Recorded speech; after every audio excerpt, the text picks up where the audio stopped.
Catus Maximus here. I think these are from maybe the 1970s. Magic magnets.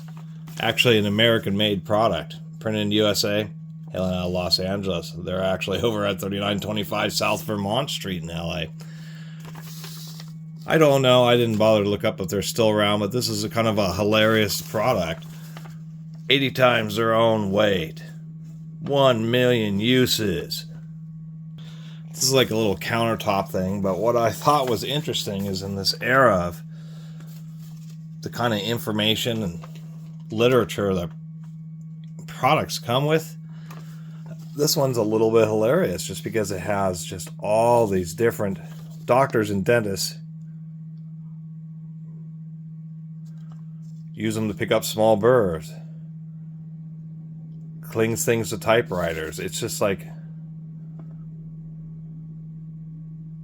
oh, wrist magnet for handling bolts, nuts, bolts, and screws.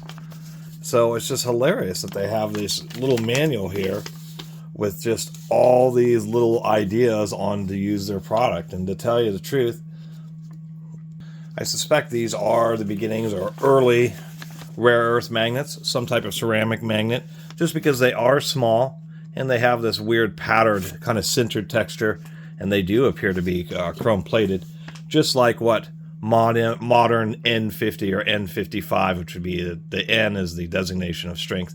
So I have a tiny little actual neodymium here, and we'll compare. But that's what they're saying here, blah, blah, blah. The modern alloy just developed recently, quote unquote. That easily makes this 50 years old. I just thought it was amusing that it just came with such great literature. And then even the little fold for the little bag just has all this information and stuff on it, printed both sides. Fasten to a yardstick and pick up things off the floor. Why don't products actually come with a bunch of usage examples? Maybe their sales might go up and might have better customer satisfaction. So there are a bunch of these little tiny ceramic magnets. They're notched, so presumably you can break these in half and make them smaller. They come on this little steel plate. As far as their actual strength, they're going to be better. You should see much better their size than these kind of graphite colored magnets. These are, I believe, samarium cobalt. I don't think they're Alnico. That's a real old material. I think these are samarium cobalt, and these are like just your basic kind of magnet. So just a few of these would easily equate one of these. But I just thought it was an amusing old school product that just had a whole bunch of, for how tiny a little bag this thing came in, it came with better and more creative documentation than I've seen in a long time. But we got some of these drilling rods here. Zoom out. Yes, in the modern era rotary hammers, you can still buy drilling rods. These are for drilling holes in cement, brick, rocks, manually. Hit it with a hammer. Turn it an eighth of a turn. Hit it with a hammer. Turn it an eighth or a quarter of a turn. Hit it with a hammer.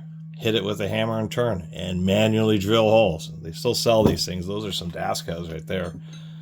We'll see if this little magnet, if we compare it to my tiny neodymium, we can see that maybe the equivalent volume of material in both of these magnets.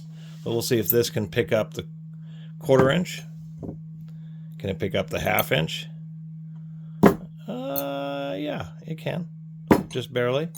Can it pick up the 3/4 inch? No, there's no hope. How about two of them? Can two of them pick up the 3/4 inch? Yes, two of them can pick up the 3/4 inch. There won't be any hope for that big Dasco driving punch. But of course, those are very early rare. These are very early rare earth high strength magnets, and that's actually kind of what makes them cool. That's what makes these worth actually collecting and even making a video about, is just simply the fact that as amazing as these modern neodymium magnets are and have been for the last 10 or 20 years, back in the 70s and 80s, these little guys would have been real impressive compared to what people have been used to.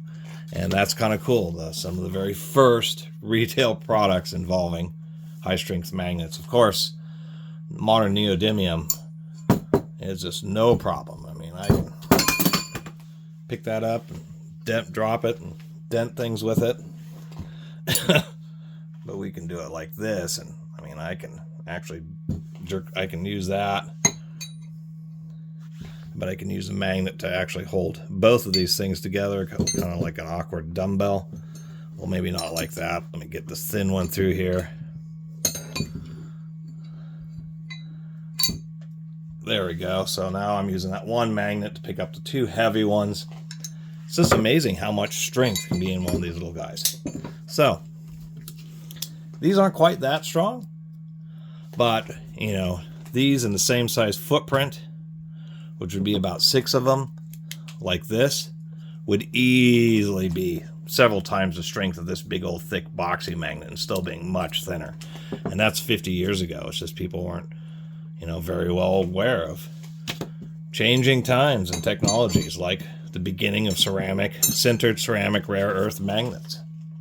And so that's what kind of makes this old magic magnet product from LA kind of neat. Anyway, thanks for watching. See you next time.